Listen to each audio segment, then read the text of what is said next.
Hello again. पिछली video में हमने डायरेक्ट स्पीच के जुमलों को इनडायरेक्ट स्पीच में तब्दील करने के बारे में बात की थी। पिछली वीडियो में हमने वर्ब्स में लाई जाने वाली तब्दीलियों के बारे में डिस्कस किया था। आज हम डायरेक्ट स्पीच के जुमलों को इनडायरेक्ट में जब तब्दील करते हैं तो इनके प्रोनाउंस में क्या क्या तब्दीलियाँ आती हैं, इस पर बात करेंगे। तो आइए शुरू करते हैं। अब आप इन दो जुमलों को गौर से देखिए। इन जुमलों में जो इन्वर्टेड कामास से बाहर का हिस्सा है ये वाला, इनको रिपोर्टिंग स्पीच कहते हैं, और जो इन्वर्टेड कामास के अंदर वाला हिस्सा है इनको नाउन क्लास कहते हैं। इसी तरह ये भी रिपोर्टिंग स्पीच है और ये नाउन क्लास है। पहली वीडियो में हम वर्ब के चेंज के बारे में बात कर चुके हैं। आज हम प्रोनाउंस में जो तब्दीलियाँ आती हैं हम उनके बारे में बात करेंगे।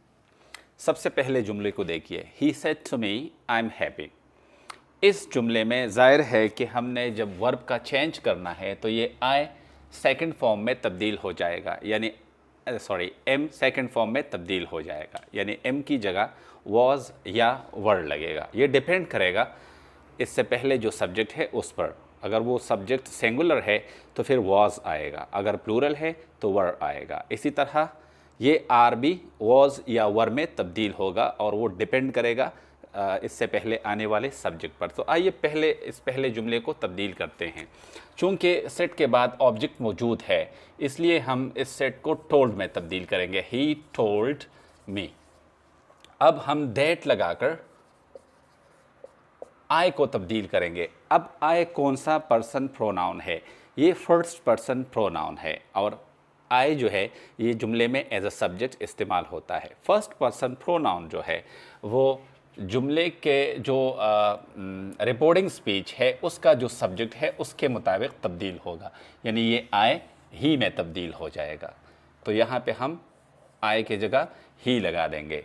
इसके बाद चूँकि ही के बाद जो एम की पास्ट फॉर्म है वो वॉज और वर है तो ही के बाद वॉज आता है, तो हम वॉज लिखेंगे और फिर लिखेंगे हैप्पी। तो ये जुमला बन गया, he told me that he was happy. अब दूसरे जुमले को देखते हैं, यही इसके साथ भी होगा, यानी हम इसको तब्दील करते हुए ही सेट की जगह ही टोल्ड मी लिख देंगे। फिर इसके बाद दैट लगाकर इस यू को, यू सेकंड पर्सन है, second person changes according to the object of the reporting speech. Reporting speech का ऑब्जेक्ट क्या है?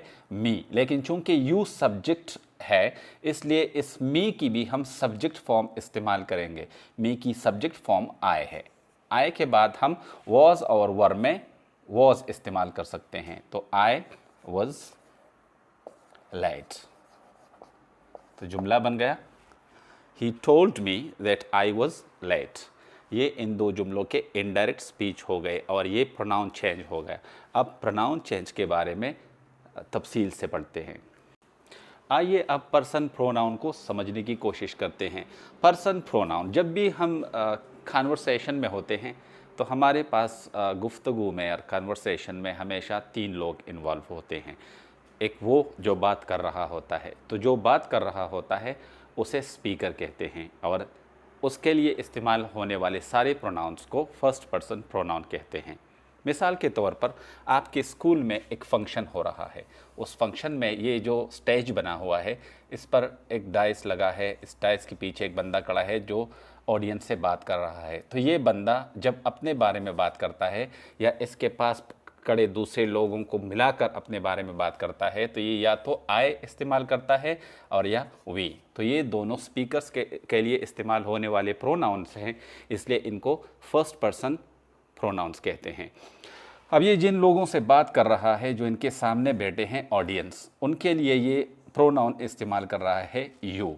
तो यू सेकंड पर्सन प्रोनाउन है जो उन लोगों के लिए इस्तेमाल होता है जिनसे हम बात करते हैं, यानी जो मुखातिब है हमारे सामने बैठे हैं और उनसे हम बात कर रहे हैं, तो उनके लिए जो प्रोनाउन यूज़ हो रहा है उसे यू कहते हैं और ये प्रोनाउन जो है ये सेकंड पर्सन प्रोनाउन है। अच्छा, इसमें ये बात है कि ये सिंगुलर के लिए भी इस्तेमाल होता है, ये प्लूरल के लिए भी इस्तेमाल होता है और ये मैस्कुलिन फेमिनिन दोनों के लिए भी इस्तेमाल होता है। इसके अलावा कभी कभी हम ऐसे लोगों के बारे में बात करते हैं जो हमारे मुखातिब नहीं होते या जिनसे हम बात नहीं कर रहे बल्कि उनके बारे में बात कर रहे हैं, उनको थर्ड पर्सन कहते हैं। थर्ड पर्सन में अगर हम मैस्कुलिन के बारे में बात कर रहे हैं तो शी इस्तेमाल करेंगे, अगर हम फेमिनिन के बारे में बात करते हैं तो शी इस्तेमाल करेंगे, अगर हम मैस्कुलिन के बारे में बात करते हैं तो ही इस्तेमाल करेंगे, और अगर हम ज़्यादा लोगों के बारे में बात करते हैं तो दे इस्तेमाल करेंगे। तो ये ही, शी और दे जो है ये थर्ड पर्सन प्रोनाउंस हैं। सही है। अगर हो सकता है कि हम किसी चीज़ के बारे में बात कर रहे हो तो उसके लिए फिर लफ्ज़ इट इस्तेमाल होता है, तो ये भी थर्ड पर्सन में आप लोग गिन सकते हो। तो ये 3 किस्म के प्रोनाउंस हो गए पर्सन प्रोनाउन के, first person, second person and third person. अब इनके मुख्तलिफ फॉर्म्स को समझने की कोशिश करते हैं। अच्छा, ये जितने भी फर्स्ट पर्सन, सेकंड पर्सन और थर्ड पर्सन प्रोनाउंस हैं, ये हमारे पास एज ए सब्जेक्ट्स भी आ सकते हैं, एज एन ऑब्जेक्ट भी आ सकते हैं, पजेसिव प्रोनाउंस के तौर पर भी आ सकते हैं और पजेसिव एडजेक्टिव्स के तौर पर भी आ सकते हैं। तो हम सबसे पहले आई के बारे में बात करते हैं। आई जो है ये सिंगुलर है, फर्स्ट पर्सन है और मैस्कुलिन फेमिनिन दोनों के लिए इस्तेमाल होता है, लेकिन ये जब बतौर सब्जेक्ट आएगा तो लफ्ज़ आई इस्तेमाल होगा। इसका ऑब्जेक्टिव फॉर्म मी है, यानी अगर मैं आपसे बात कर रहा हूँ और एज अ सब्जेक्ट हूँ तो मैं कहता हूँ आई am talking, I am talking, तो आई इसका सब्जेक्ट है और सब्जेक्टिव फॉर्म इस तरह इस्तेमाल हुआ है। अच्छा, अब जब मैं कहता हूँ you are talking to me, you are talking to me, तो ये मी जो है ये ऑब्जेक्ट है और इसका ऑब्जेक्टिव फॉर्म मी है। फिर हम पजेसिव प्रोनाउन, यानी ऐसा प्रोनाउन जो पोजेशन शो करता है, सही, और प्रोनाउन भी हो, तो वो पजेसिव प्रोनाउन जो है वो माइन है। यानी जब मैं कहता हूँ दिस इज़ माइन, तो ये माइन एक तो इसकी मलकियत को ज़ाहिर करता है कि ये किसको बिलोंग करता है, किसका है ये मार्कर, और दूसरा ये कि ये इस मार्कर की जगह इस्तेमाल भी हुआ है, इट्स माइन। तो ये प्रोनाउन है क्योंकि ये मार्कर के लिए इस्तेमाल हुआ है, और पजेसिव है क्योंकि ये इस मार्कर की मलकियत ज़ाहिर करता है। फिर इसका जो पजेसिव एडजेक्टिव फॉर्म है वो माय है, यानी माय मलकियत तो ज़ाहिर करता है लेकिन ये उस चीज़ के लिए इस्तेमाल नहीं होता। जैसे अगर मैं कहूँ दिस इज़ माय मार्कर, तो ये माय मलकियत ज़ाहिर करता है लेकिन मार्कर इस जुमले में मौजूद है, उसकी जगह ये इस्तेमाल नहीं हुआ है, इसलिए ये पजेसिव है, मलकियत इस्तेमाल करता है, लेकिन ये दिखाता है कि ये मार्कर किसका है, तो ये बतौर एडजेक्टिव इस्तेमाल हुआ है, इसलिए इसे पजेसिव एडजेक्टिव कहते हैं। इसी तरह यू का सब्जेक्टिव फॉर्म यू ही है, ऑब्जेक्टिव भी इसका यू है, यानी you are talking to you, I am talking, you are talking to me, I am talking to you. यानी जब मैंने सब्जेक्ट बतौर सब्जेक्ट इस्तेमाल किया तो मैंने कहा you are talking to me, लेकिन जब मैंने ऑब्जेक्ट के तौर पर इस्तेमाल किया I am talking to you, तो ऑब्जेक्टिव फॉर्म भी यू ही है। इसका पजेसिव प्रोनाउन फॉर्म जो है वो योर्स है, यानी दिस इज़ योर्स। और फिर इसका जो पजेसिव एडजेक्टिव फॉर्म है वो योर है, दिस इज़ योर मार्कर। तो योर के बाद मार्कर या वो चीज़ जिसके बारे में आप बात कर रहे हो उसका होना लाजमी है, जबकि योर्स के बाद उस चीज़ की जिसकी मलकियत आप बता रहे हो वो नहीं आता, यानी आप सिर्फ कहते हो इट्स योर्स। इसका जो थर्ड पर्सन प्रोनाउंस है उसमें सबसे पहले हम ही को लेते हैं, बतौर सब्जेक्ट ही है, बतौर ऑब्जेक्ट हिम है, बतौर पजेसिव एडजेक्टिव हिज है, और बतौर पजेसिव प्रोनाउन हिज है, और बतौर पजेसिव एडजेक्टिव भी हिज ही है। अच्छा, फिर हम शी के बारे में बात करते हैं। शी सब्जेक्ट है, हर इसका ऑब्जेक्टिव फॉर्म है। अच्छा, हर्स इसका पजेसिव प्रोनाउन है, और हर जो है इसका ये पजेसिव एडजेक्टिव फॉर्म भी है। आसान है, अगर आपको ये देखना है कि ये चूँकि ये ऑब्जेक्टिव फॉर्म और पजेसिव एडजेक्टिव फॉर्म दोनों एक जैसे हैं, तो अगर इसके बाद नाउन आया है, फ़ौरन बाद नाउन आया है, तो ये पजेसिव एडजेक्टिव है, अगर नाउन नहीं आया तो फिर ऑब्जेक्टिव फॉर्म है। इसी तरह दे है, तो दे सब्जेक्टिव फॉर्म है, इसका ऑब्जेक्टिव फॉर्म देम है, इसका पजेसिव प्रोनाउन जो है वो देयर्स है, और इसका जो पजेसिव एडजेक्टिव है वो देयर है। वो फिर वही देयर्स के बाद वो नाउन नहीं आएगा और देयर के बाद नाउन लाजमी आएगा। इट्स देयर हाउस, ये वाला it's their house possessive adjective. It's theirs, चूँकि दैट्स के बाद हमने हाउस नहीं लगाया, इसलिए हमें पजेसिव प्रोनाउन चाहिए ताकि वो हाउस की जगह इस्तेमाल भी हो और मलकियत भी ज़ाहिर करे। इसी तरह इट जो कि थर्ड पर्सन प्रोनाउन है, इसका सब्जेक्टिव फॉर्म और ऑब्जेक्टिव फॉर्म दोनों इट है और इसके पजेसिव एडजेक्टिव और पजेसिव प्रोनाउन दोनों इट्स हैं। इसका मतलब ये हुआ कि अगर आपने बतौर इस इट्स के बाद आप बग़ैर नाउन के आ गया तो ये पजेसिव प्रोनाउन होगा, लेकिन अगर इसके बाद नाउन भी आ गया तो ये बतौर पजेसिव एडजेक्टिव के होगा। इसी तरह वी का हम भूल गए थे, वी सब्जेक्टिव फॉर्म है, इसका ऑब्जेक्टिव फॉर्म अस है, यानी we played cricket, they told us as an object, it is ours, यानी ये पजेसिव प्रोनाउन हो गया, और दिस इज़ आवर स्कूल, ये पजेसिव एडजेक्टिव हो गया क्योंकि इसने मलकियत तो जाहिर कर दी कि इट इज़ और, लेकिन साथ साथ जो स्कूल है उसकी जगह ये इस्तेमाल नहीं हुआ है, तो इसलिए ये एडजेक्टिव है, प्रोनाउन नहीं है। डायरेक्ट स्पीच के जुमलों को इनडायरेक्ट में तब्दील करते हुए हम एक उसूल से काम लेते हैं, वो यानी एक ख़ास सलीक़ा है, एक ख़ास रूल है जिसके तहत हम डायरेक्ट स्पीच में जो नाउन क्लास है उसमें इस्तेमाल जो प्रोनाउंस हुए हैं उनको इनडायरेक्ट स्पीच में तब्दीली के वक्त किन किन प्रोनाउंस को किन किन प्रोनाउंस में तब्दील किया जाएगा, ये एक उसूल के तहत करते हैं। एक लफ्ज़ है SON, इसको याद रखिए। अगर मैं इस के ऊपर 1 लिख दूँ, O के ऊपर 2 और N के ऊपर 3 लिख दूँ, इसके नीचे लिख दूँ सब्जेक्ट, O के नीचे ऑब्जेक्ट और N के नीचे लिख दूँ नो चेंज। आइए अब इसको समझने की कोशिश करते हैं। नाउन क्लास में जो प्रोनाउन इस्तेमाल हुआ है, अगर वो फर्स्ट पर्सन प्रोनाउन है, 1 का मतलब है फर्स्ट पर्सन प्रोनाउन है, तो वो फर्स्ट पर्सन प्रोनाउन जो है वो इस रिपोर्टिंग स्पीच के सब्जेक्ट के मुताबिक चेंज होगा, इसके मुताबिक तब्दील होगा।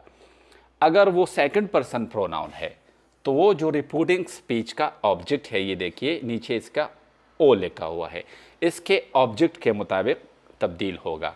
लेकिन अगर इस नाउन क्लास में कोई ऐसा प्रोनाउन है जो थर्ड पर्सन है तो उसमें कोई तब्दीली नहीं आएगी, ये नीचे लिखा हुआ है नो चेंज। तो थर्ड पर्सन प्रोनाउंस तब्दील नहीं होंगे, सेकंड पर्सन प्रोनाउन जो है वो रिपोर्टिंग स्पीच के ऑब्जेक्ट के मुताबिक तब्दील होंगे और फर्स्ट पर्सन प्रोनाउंस जो हैं वो रिपोर्टिंग स्पीच के सब्जेक्ट के मुताबिक तब्दील होंगे। आइए अब इस जुमले को इनडायरेक्ट स्पीच में तब्दील करते हैं। सबसे पहले हम क्या करेंगे, यहाँ पे अगर चूंकि ऑब्जेक्ट लगा हुआ है, अगर आप ये चेंज भी ना करो तो कोई बात नहीं, लेकिन अगर ऑब्जेक्ट लगा हुआ है तो बेहतर है कि आप सेट की जगह टोल्ड इस्तेमाल करो, फिर इसके बाद टू का इस्तेमाल नहीं होगा, डायरेक्ट ऑब्जेक्ट आएगा ही टोल्ड मी। अब देखते हैं दैट लगाकर, अब पहले प्रोनाउन को देखिए, ये क्या है आई। आई कौन सा पर्सन है, फर्स्ट पर्सन। फर्स्ट पर्सन ये अकॉर्डिंग टू द सब्जेक्ट इस्तेमाल होगा, किस सब्जेक्ट के, रिपोर्टिंग स्पीच के सब्जेक्ट के, तो आई ही में तब्दील हो जाएगा। अब एम, इसके बारे में हम पिछली वीडियो में बात कर चुके हैं कि इसकी अगर ये प्रेजेंट फॉर्म है तो इसकी पास्ट फॉर्म लगाएंगे, तो एम की पास्ट फॉर्म क्या है, वॉज। वर्ब भी है लेकिन चूंकि सब्जेक्ट ही है इसलिए इसके बाद वॉज आएगा। Waiting,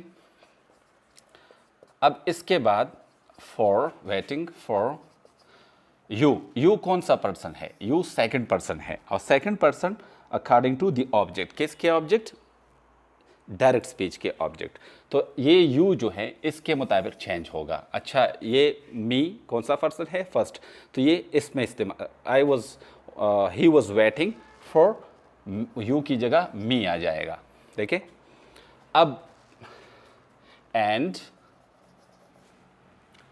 I hope, I hope, I first person है तो ये अगेन ही के मुताबिक चेंज होगा, जैसे ये वाला आई हुआ था। एंड ही होप्ड, होप्ड यानी hope first form of the word था तो ये सेकंड फॉर्म बन जाएगी, सही है, ही होप्ड। अच्छा, ये ही थर्ड पर्सन है, थर्ड पर्सन तब्दील नहीं होगा तो ये ही अपनी जगह है। And he hoped, he will जो है ये पास्ट में तब्दील होकर वुड बन जाएगा। खम चूँकि वुड भी मॉडल ऑक्सिलरी है तो इसके बाद भी जो base form of the verb है वही आएगा बिफोर यू कौन सा पर्सन है? Third person, second person according to the object of the direct speech. तो ये जो यू है ये इसके मुताबिक बिफोर मी हो जाएगा, यानी चूँकि ये वाला जो है ये ऑब्जेक्ट है तो यहाँ पे हमने आई का ऑब्जेक्टिव फॉर्म इस्तेमाल किया, तो जुमला बन गया he told me that he was waiting for me and he hoped he would come before me. अच्छा, ये ही जो है ये कोई और है, ये वाला ही नहीं है, किसी तीसरे बंदे का ये ही जो है ये इसके लिए इस्तेमाल हुआ है।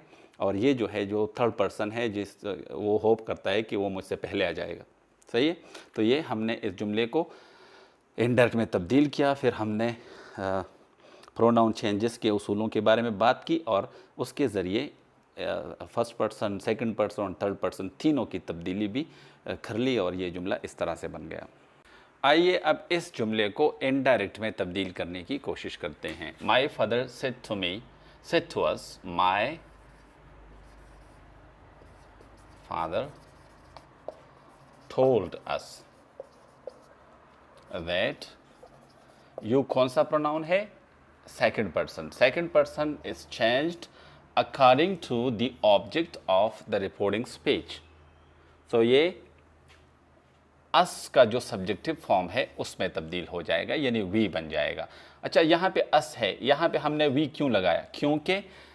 चूँकि यू सब्जेक्ट है इस नाउन क्लास का, तो इसका हम सब्जेक्टिव फॉर्म इस्तेमाल करेंगे और अस का सब्जेक्टिव फॉर्म वी है। वी आर की जगह फिर वर लगा देंगे क्योंकि इसको पास्ट में तब्दील करना है। फिर लेट फॉर स्कूल ये आ जाएगा।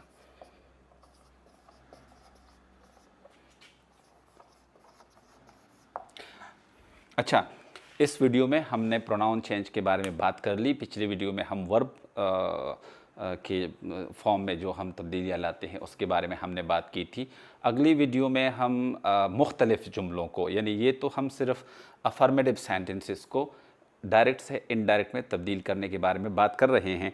अगली वीडियो में हम, चूँकि हमारे पास इम्पेरेटिव सेंटेंसेस भी होते हैं, क्वेश्चंस भी होते हैं, एक्सक्लेमेटरी सेंटेंसेस भी होते हैं, इस तरह हम बारी बारी इन सारी टाइप्स के जो सेंटेंसेस है इनको डायरेक्ट से इनडायरेक्ट में तब्दील करने के बारे में बात करेंगे।